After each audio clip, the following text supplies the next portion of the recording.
healthy population is an essential element of inclusive development and nation building. Universal access to quality health care is not only a social necessity, it is also an imperative for economic growth and prosperity. An unhealthy population imposes enormous social and economic costs on society and hinders sustainable development.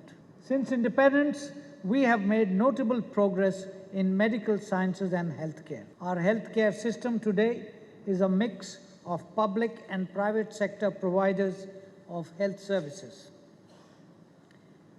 Networks of healthcare facilities at the primary, secondary and tertiary level, run mainly by the state governments, provide free or very low-cost medical services. There is also an extensive private healthcare sector covering the entire spectrum from individual doctors and their clinics to general hospitals and super specialty hospitals. Due to the efforts of the government and the private sector, almost all indicators of health in the country have shown a positive trend. Life expectancy has increased, infant and maternal mortality has gone down. Due to large-scale immunization and vaccination programs, many communicable diseases have been controlled, if not totally eradicated. High-quality preventive and curative care is now available within the country for treating complicated diseases and performing complex procedures. India is also emerging as an important destination for what is termed as medical tourism. However, despite our achievements, we cannot afford to sit on our laurels. Much more needs to be done before we can claim to provide high-quality, affordable health care to all our people. Our healthcare system still suffers from major weaknesses. Some of the important issues ailing the healthcare system could be summarized as follows. 1. Availability of healthcare services is quantitatively inadequate, both in terms of physical infrastructure and trained manpower, including doctors, nurses, auxiliary nurses, and midwives. The overall shortage is exacerbated by a wide geographical variation in the availability across the country. Rural areas are especially poorly served. 2. Quality of healthcare services varies considerably in both the public and the private sectors. Many practitioners in the private sector are actually not qualified doctors. Regulatory standards are not adequately defined and, in any case, are ineffectively enforced. And 3, affordability of healthcare is a serious problem for the vast majority of the population, especially in tertiary care. Lack of extensive and adequately funded public health services pushes large number of people to incur heavy out-of-pocket expenditure on services purchased from the private sector.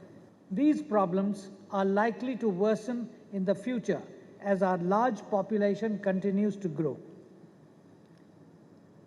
Healthcare costs are expected to rise because with rising life expectancy, a larger proportion of our population will become vulnerable to chronic, non-communicable diseases which typically require expensive treatment. The public awareness of treatment possibilities is also increasing, and this in turn increases the demand for medical care.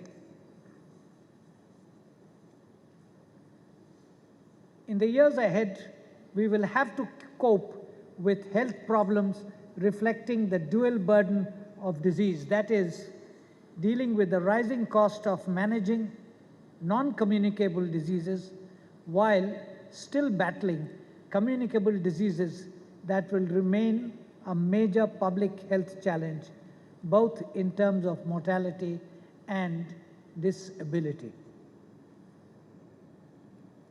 The much desired goal of provision of high quality, affordable health care for all will have to be addressed with the urgency and seriousness that it rightly deserves.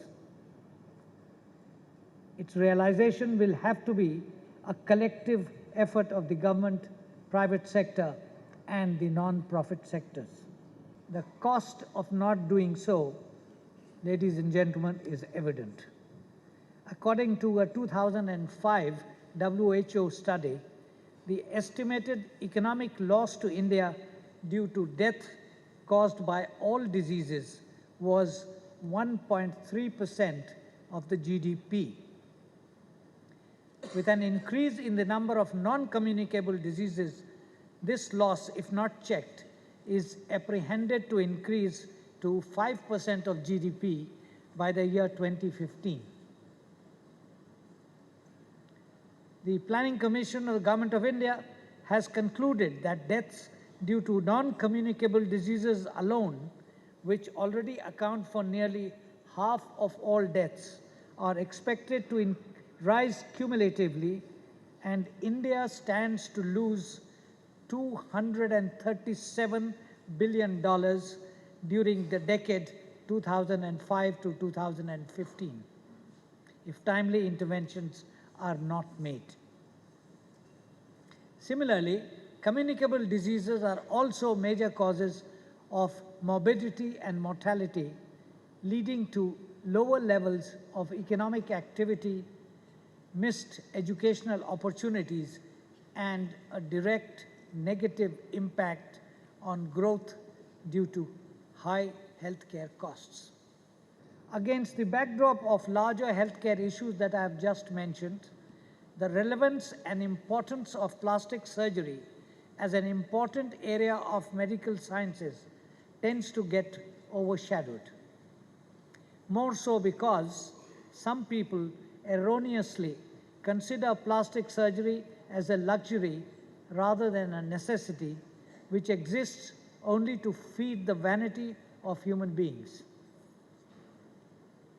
Lack of access and affordability of plastic surgery enhances this misperception amongst the masses. However, as we are all aware of the importance of this branch of medical sciences, plastic surgery, consisting of cosmetic and reconstructive surgery, addresses not only aesthetics or appearance aspects of a patient, but reconstructive surgery improves functionality after injury or illness of an individual. In the area of prosthetics and reconstructive surgery, plastic surgery has become a solution for many people who have lost limbs or suffered disfiguring ailments or are born with congenital diseases to lead normal lives and make positive and productive contribution to society and economy. For me personally, the 2008 Oscar Award-winning documentary film, Smile Pinky, on the life of a poor girl in rural India whose world is transformed through a corrective surgery on her cleft lip tip, is the most powerful advertisement for the cause of plastic surgery. Plastic surgery has emerged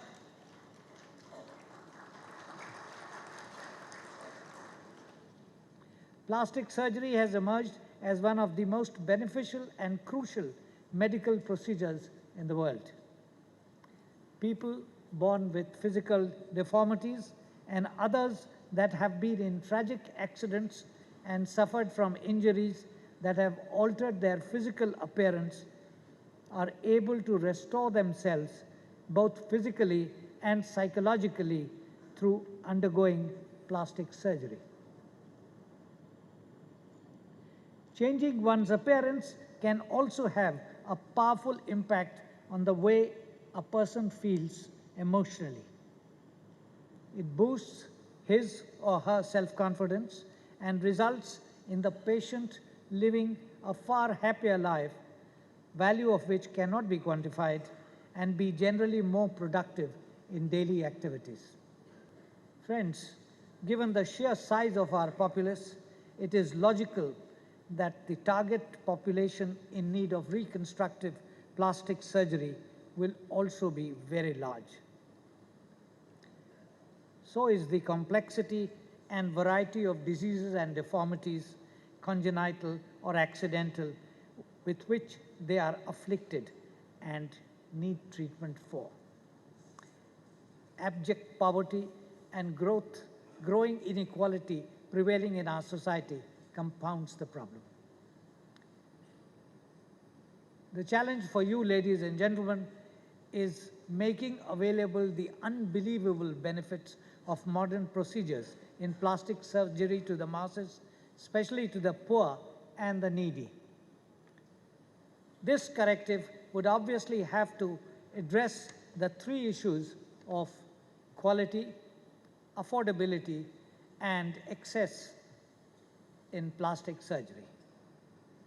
My appeal to this distinguished group is that while performing your professional duties in your careers, please keep in mind the need of the deprived sections of our society who do not have the wherewithal to benefit from your knowledge and expertise in order to ameliorate their existence. It is incumbent on each one of us as a solemn duty as citizens of this great country to do our bit in this regard. I understand that you have a comprehensive program and agenda for this conference. I am confident that your discussions and sharing of experiences over the course of this conference will be productive and useful.